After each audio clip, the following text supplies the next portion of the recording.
સ્વાગત છે તમારું ગ્રેવિટી ઇન્સ્ટિટ્યૂટમાં. આજે આપણે ચેપ્ટર નંબર 6 પાર્ટ નંબર 4 જોવાના છીએ. પાર્ટ નંબર 3 આપણે આગળ જોઈ ગયા છીએ. એમાં આપણે દ્રાવ્ય અદ્રાવ્ય છે એ બધું જોયું છે. એના પહેલાના પાર્ટમાં છે એ આપણે સખત નરમપણું છે પદાર્થ કેવું હોય એ જોયું. પારદર્શક અપારદર્શક આ બધી વસ્તુ આપણે જોઈ ગયા છીએ. પારભાષક જોઈ ગયા છીએ. પારભાષક કોને કહેવાય? કે જે છે એ એકદમ ટ્રાન્સપેરન્ટ ના હોય, થોડું કેવું દેખાતું હોય, બ્લરી દેખાતું હોય, અને પારભાષક કહેવાય. પારદર્શક કોને કહેવાય? આરપાર તમે આસાનીથી જોઈ શકો. અપારદર્શક કોને કહેવાય? કે જેને તમે છે આસાનીથી જોઈ શકતા નથી, મીન્સ કે જોઈ જ ના શકો. લાઈક લાકડું છે, એની પાછળ તમે ઉભા હો, લાકડાની બીજી બાજુ શું ચાલી રહ્યું છે એ તમે જોઈ ના શકો. એ બધું જોઈ ગયા છીએ. દ્રાવ્ય કોને કહેવાય? કે જે ઇઝીલી પાણીમાં છે ઓગળી જતા હોય તો એવા પદાર્થો દ્રાવ્યમાં, પાણીમાં દ્રાવ્ય છે તેમ કહેવાય. અને જે ઇઝીલી પાણીમાં નથી ઓગળતા એવા પદાર્થોને પાણીમાં અદ્રાવ્ય છે તેવું કહીએ છીએ. ત્યાં સુધી આપણે જોઈ ગયા છીએ. હવે આપણે જોવાના છીએ ORS ઉપર કંઈક અહીંયા આપ્યું છે.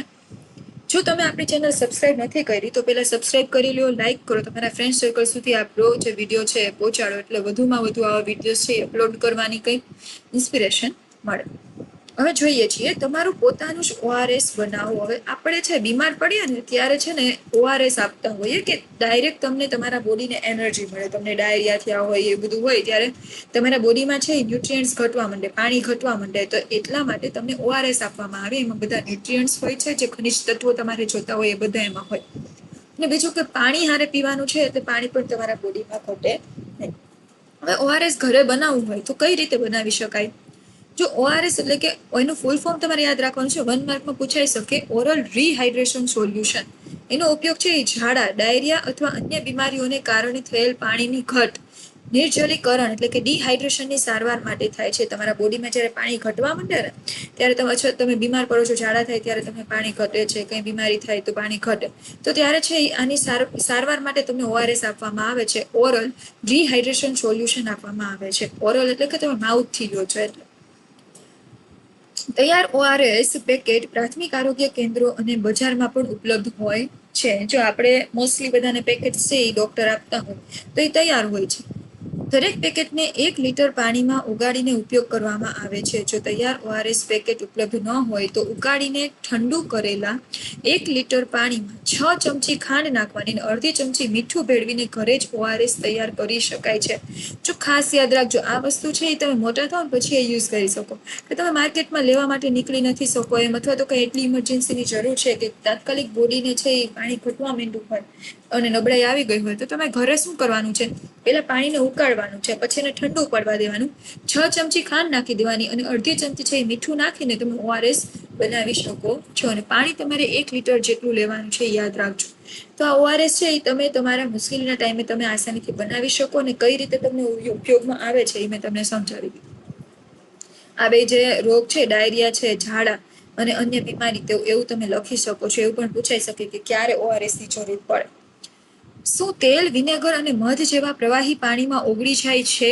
ચાલો શોધીએ. હવે તેલ, વિનેગર અને મધ જેવા પ્રવાહી છે એ આપણે જ્યારે નાખીએ છીએ, તેલ તમે જ્યારે નાખો છો પાણીમાં તો એ ક્યારેય નથી ઓગળતું, એ ઉપરની સાઈડ તરે છે. વિનેગરમાં એમ જ હોય ને મધમાં એમ જ હોય, તો એ ઓગળતા નથી. પાણીમાં રહેલા વાયુઓ વિશે આપણે શું કહી શકીએ? જો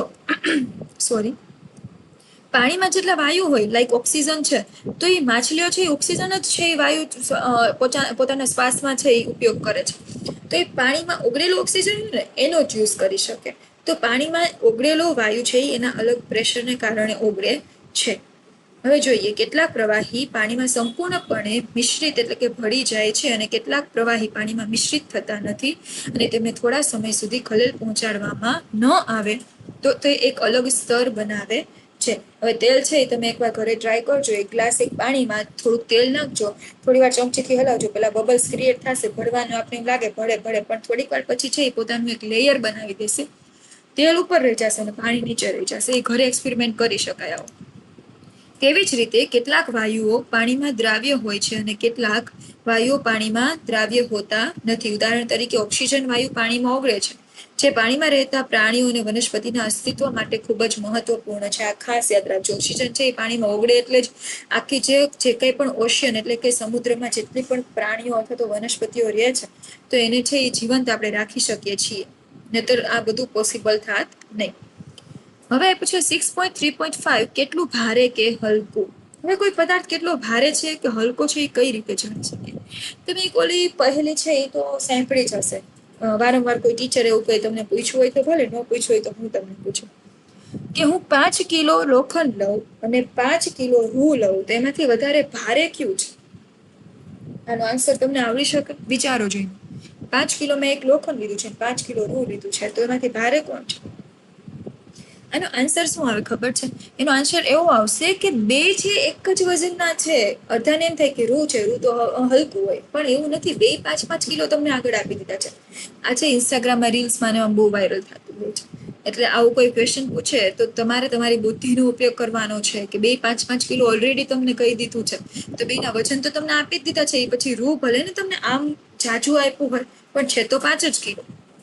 ઓકે, ચાલો આપણે કાગળના 3 એક સરખા કપ અથવા વાટકા લઈએ અને દરેક કપને આપેલી સામગ્રી વડે અડધે સુધી ભરવાનું છે. હવે તમારે શું કરવાનું છે? 3 એક સરખા કપ લેવાના છે અને સામગ્રી વડે ભરવાનું છે. એક કપમાં પાણી ભરો અને તેને એ નામ આપો, અને બીજા કપમાં રેતી ભરો તેને બી નામ આપો.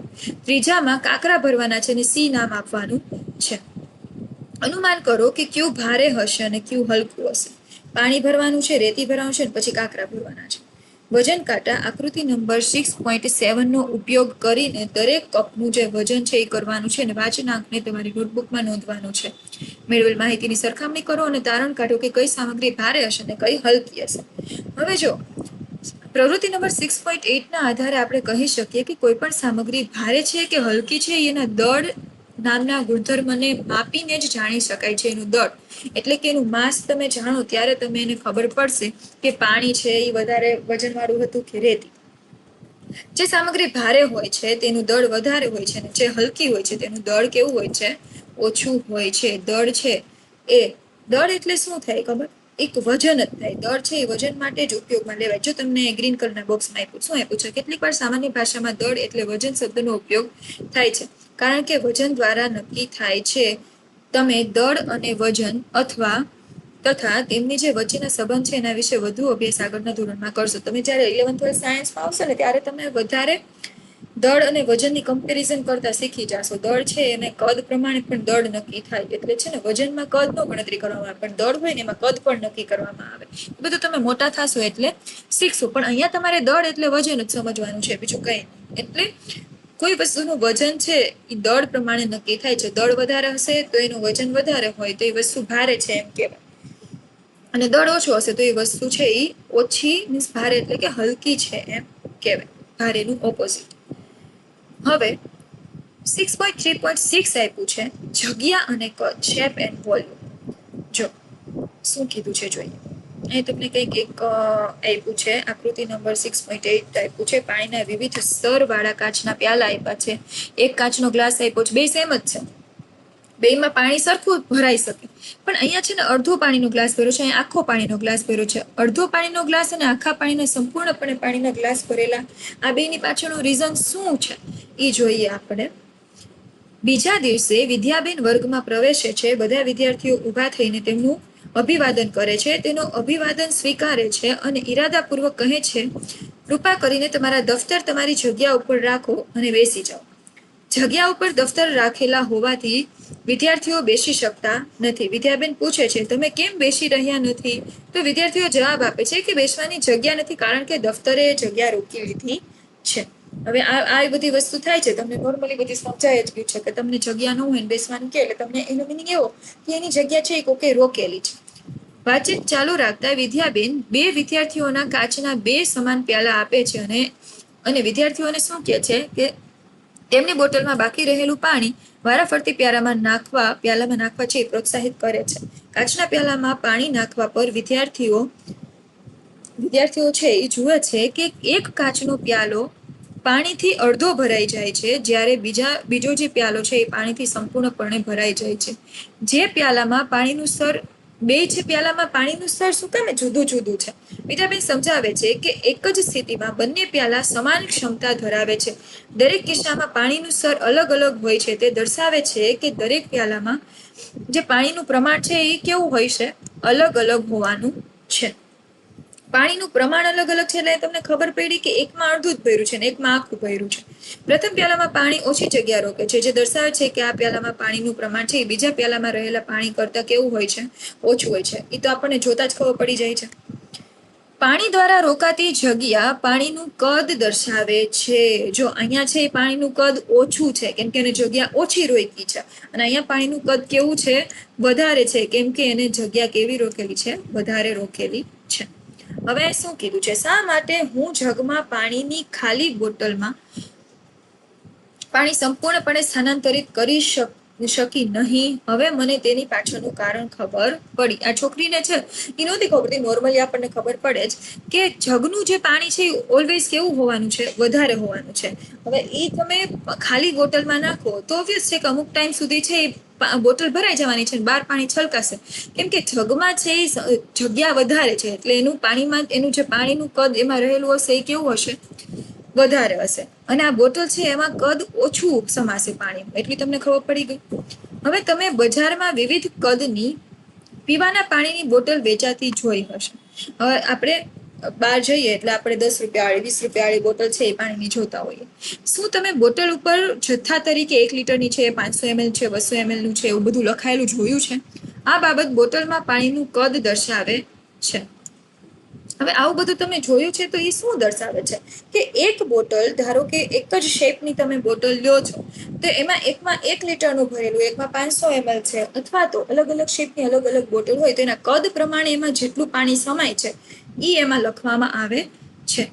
પીવાના પાણી અને દૂધની બોટલ પર 500 ml લખેલું હોય છે, જે કદ સૂચવે છે. જો આમાં શું સૂચવે છે, બે 500 ml ની ભરેલી છે, એકમાં પીવાનું પાણી છે, એકમાં દૂધ છે, તો એનું શું સૂચવશે, 500 ml છે એ કદ સૂચવશે. અને હવે તમે સામગ્રીઓના ઘણા ગુણધર્મો જાણો છો. જો કે બધા ગુણધર્મો બધી સામગ્રીઓમાં હાજર નથી. બધી સામગ્રી છે એ અલગ અલગ ગુણધર્મ ધરાવે છે. હવે તમારે કોઈ લિક્વિડ સિવાય સોલિડનું કદ જોતું હોય તો એના પણ અલગ ગુણધર્મો હોય. એ બધું મોટા સ્ટાન્ડર્ડમાં તમે શીખશો. અહીંયા સુધી આપણે રાખીએ. દ્રવ્ય એટલે શું આપણે આના પછીના પાર્ટ નંબર 5માં જોઈશું, અને પછી આપણે લાઈક 6 નંબરનું જે ચેપ્ટર છે એ શાયદ આપણે નેક્સ્ટ જે આવશે લાઈક વિડીયો એમાં આપણે આ પૂરું કરી દઈશું, પાર્ટ નંબર 5. જો આપણું તમે ચેનલ સબસ્ક્રાઇબ નથી કરી તો સબસ્ક્રાઇબ કરી દો, તમારા ફ્રેન્ડ સર્કલ સુધી પહોંચાડો, અને આગળના વિડીયોનું રિવિઝન કરતા રહ્યો. જો નથી સમજાતું તો બીજી વાર જોઈને સમજો. એકવાર શાંતિથી શાંત મગજે સમજશો એટલે તમને ઇઝીલી બધું સમજાઈ જશે. Thank you.